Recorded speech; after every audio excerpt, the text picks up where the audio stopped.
Você, estudante de Minas Gerais, que nos acompanha pela Rede Minas de televisão, e você, estudante de todo o Brasil, que nos acompanha pelo YouTube.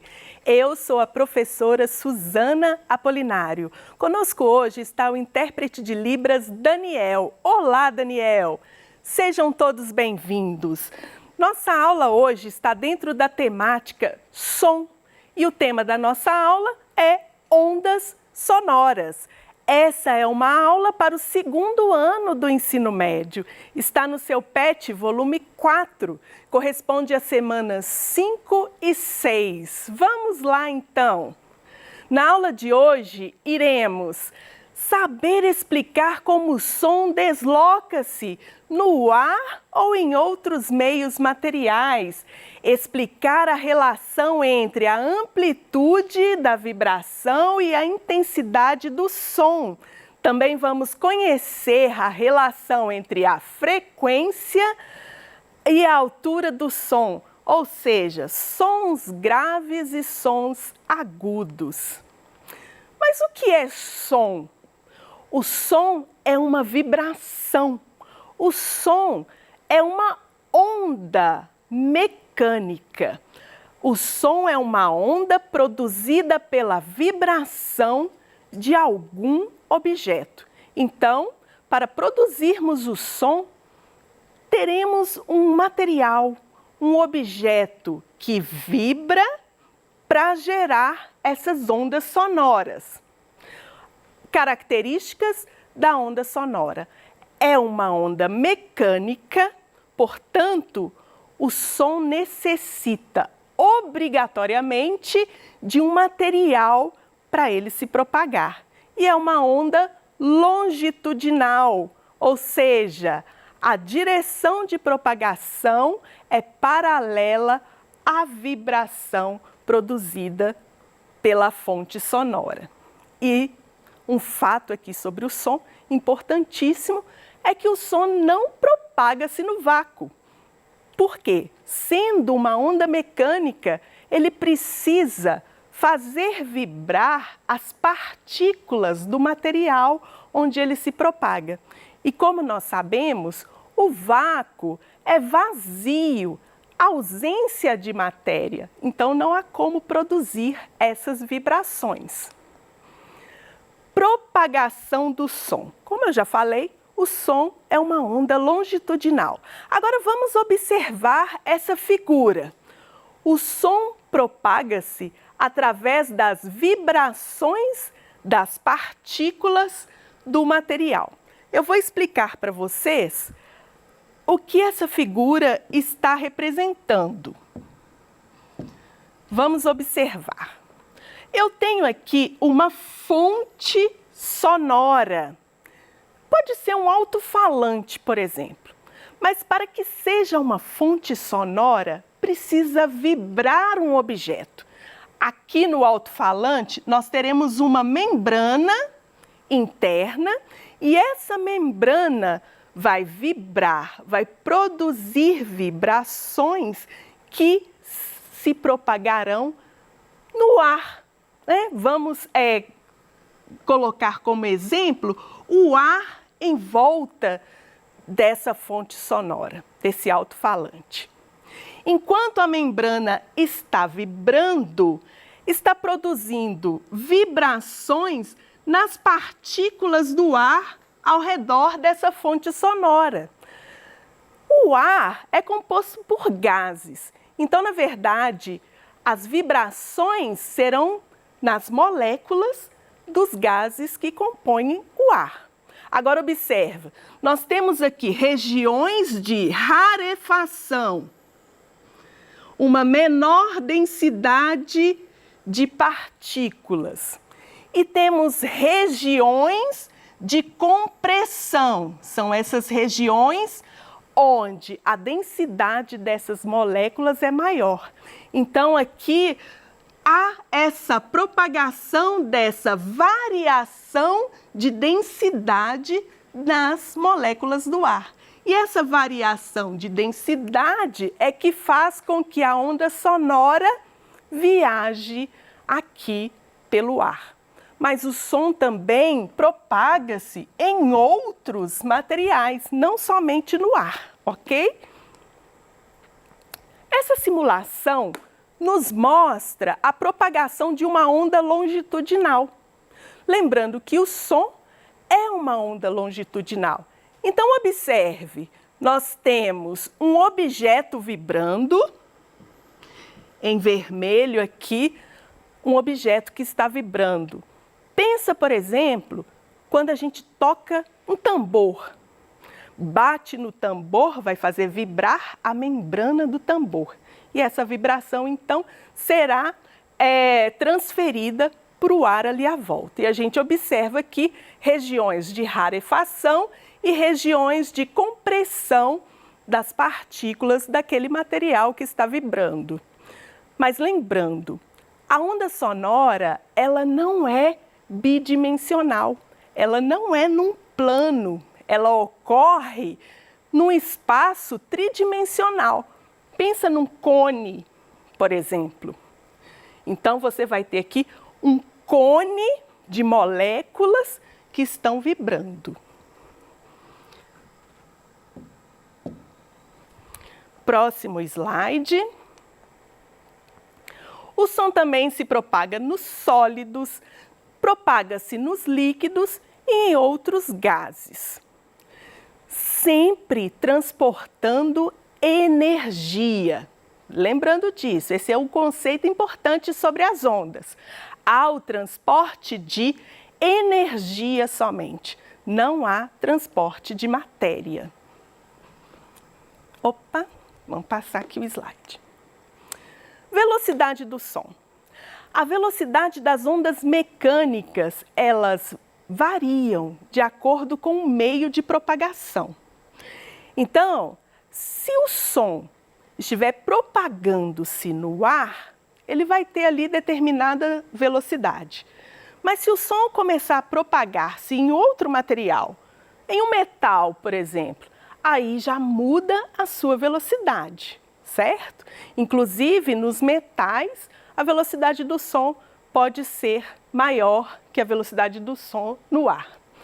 Há fatores que interferem no valor da velocidade do som. No ar, por exemplo, quando estamos aí a uma temperatura de 20 graus Celsius, o som propaga-se a uma velocidade aproximada de 340 metros por segundo. Mas se mudarmos a temperatura do ar, a velocidade do som também vai sofrer ali pequenas variações, mas vai mudar de valor. Aqui nós temos uma tabela. Eu gostaria que você observasse comigo essa tabela. Essa tabela mostra a velocidade do som em alguns materiais. Por exemplo, no ar, como eu disse, a 20 graus Celsius, a velocidade do som é aproximadamente 343 metros por segundo. O som propaga-se na água. A água é um meio material. Há a possibilidade de fazer as partículas da água vibrar e transportar ali a energia sonora. E a velocidade do som na água, maior que a velocidade do som no ar, 1.500 metros por segundo. Na borracha, material borracha, aí então o som propaga-se mais lentamente, 54 metros por segundo. No latão, que é um metal, o som, ou melhor, propaga-se a 3.500 metros por segundo, bem rapidinho. E no aço, 6.000 metros por segundo. Então, a gente conclui que depende do meio material para sabermos a velocidade do som. Algumas propriedades importantes do som que precisamos conhecer. Uma delas é a intensidade. Então, cuidado para não confundir, ok? De maneira geral, podemos dizer que a intensidade do som está relacionada ao volume. Um som com volume baixo Você está escutando uma música ali no volume baixinho, a intensidade dele é baixa. Aí você vai lá e aumenta o volume, põe lá no último volume. Você aumentou a intensidade do som. Mas vamos entender aqui, observando essa figura, o que é essa intensidade? Bom, eu tenho aqui uma fonte sonora. Está emitido o som.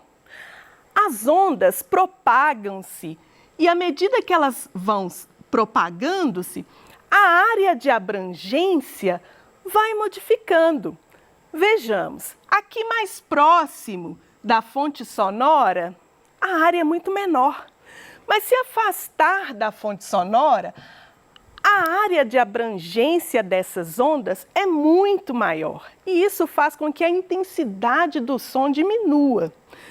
Você pode pensar nisso como, por exemplo, se você estiver perto de uma caixa de som, de um alto-falante, você vai ouvir aquele som bem alto, mas se você afastar, à medida que você vai afastando, o som vai ficando menos intenso, a sua velocidade, seu volume vai diminuindo, certo? Então, a intensidade do som é inversamente proporcional à área de abrangência dessas ondas. Lembrando que as ondas sonoras, elas propagam-se tridimensionalmente. Difícil falar essa palavra, né?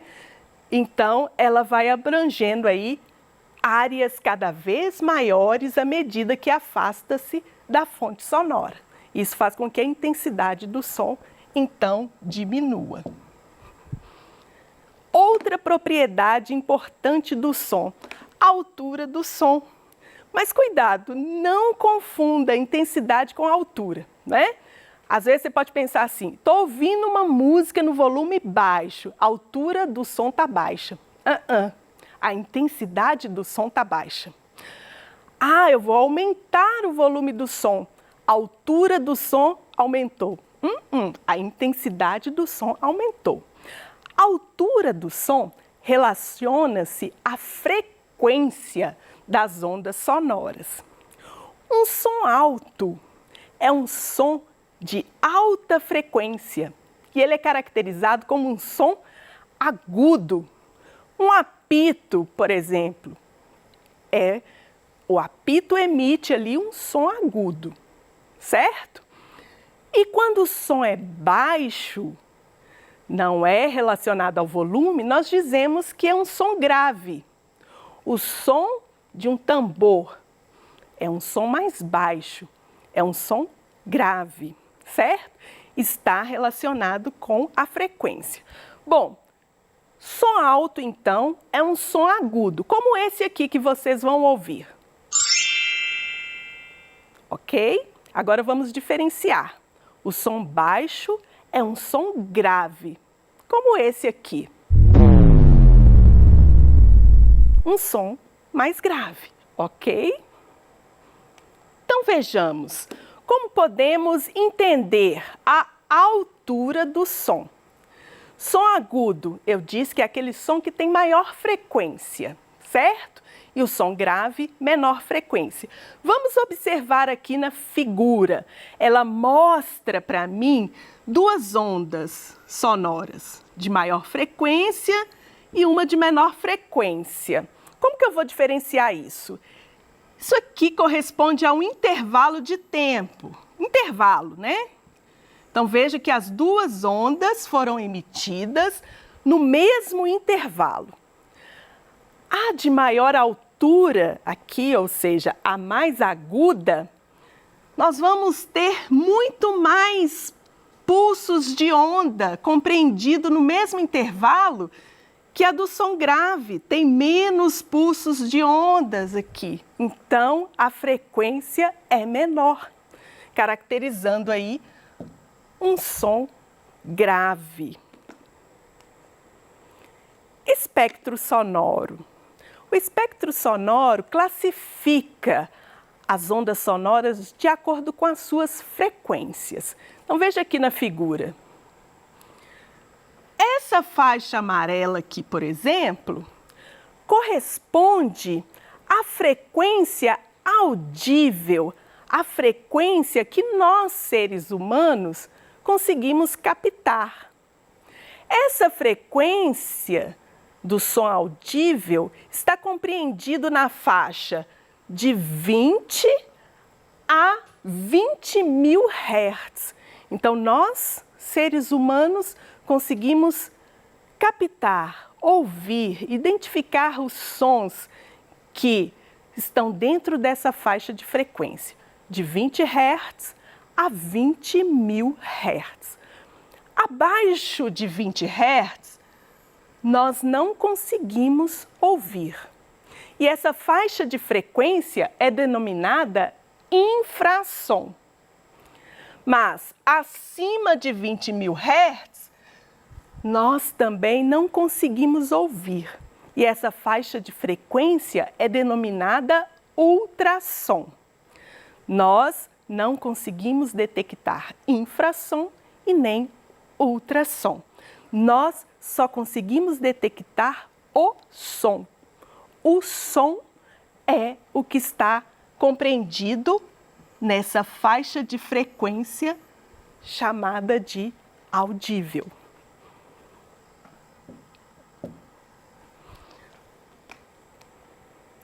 Essa figura nos mostra aí alguns valores. Vamos acompanhar aqui dentro do espectro sonoro. Bom, silêncio, a frequência do som é 0, não há ondas sonoras, é ausência de som. Bom, o som, que é a faixa audível, já falei para vocês, vai do 20 Hz ao 20 mil Hz. Acima de 30 mil Hz, nós temos a frequência típica chamada sonar. Nós não ouvimos. E acima de 30 mil Hz, nós temos aqui alguns seres que conseguem ouvir essa faixa de frequência. Por exemplo, os morcegos, os golfinhos, certo? E na faixa de 10 a 6, 10 elevado a 6 Hz, nós temos aí o ultrassom para uso na medicina. Interessante, né? Essas informações. Então, aplicações aí do conhecimento das ondas sonoras, inclusive na medicina. Timbre. Timbre é uma outra propriedade do som. O timbre é aquilo que nos permite distinguir sons emitidos de fontes diferentes. Por exemplo, o som emitido por um violão na nota Lá, sabe as notas musicais? Dó, Ré, Mi, Fá. Essas notas também são faixas de frequência. Cada nota musical emite o som em uma determinada frequência. Então, a nota Dó emitida em um violão é a mesma nota Dó emitida em uma flauta, por exemplo. O que muda? O que a gente consegue? Por que é possível a gente conseguir distinguir o som emitido pelo violão e o som emitido pela flauta na mesma nota? É o timbre. É o timbre, inclusive, que nos permite distinguir a voz das pessoas. Você sabe que um amigo seu está chegando, ouvindo a voz dele. Ah, fulano está chegando, estou ouvindo a voz dele. Porque a voz dele tem um timbre característico. Cada pessoa emite um som com um determinado timbre. E é por isso que a gente consegue distinguir aí a voz das pessoas. Então vejamos, o que caracteriza o timbre? É a forma da onda. Essa figura nos mostra que alguns instrumentos, algumas fontes sonoras, emitindo sons na mesma frequência. Um diapasão, um violino e uma clarineta, por exemplo. Eles estão emitindo som na mesma frequência. Observe aqui, ó, dentro do mesmo intervalo, nós temos aí a mesma quantidade de oscilações. Então, esses sons estão na mesma frequência. Mas eu consigo distinguir, porque a forma da onda, uma é diferente da outra. E é isso que caracteriza o timbre. Então, nós vimos aqui algumas propriedades do som. E essa foi a nossa última aula. Estamos finalizando o nosso ano letivo, finalizamos aí o nosso PET. Eu gostaria de agradecer a você, estudante, que nos acompanhou. E gostaria de desejar a todos vocês muito sucesso, muita saúde e persistam. Acreditem que todo conhecimento que você adquire por meio da escola, por meio dos seus estudos, vai fazer sim muita diferença na sua vida para melhor. Um grande abraço a todos vocês!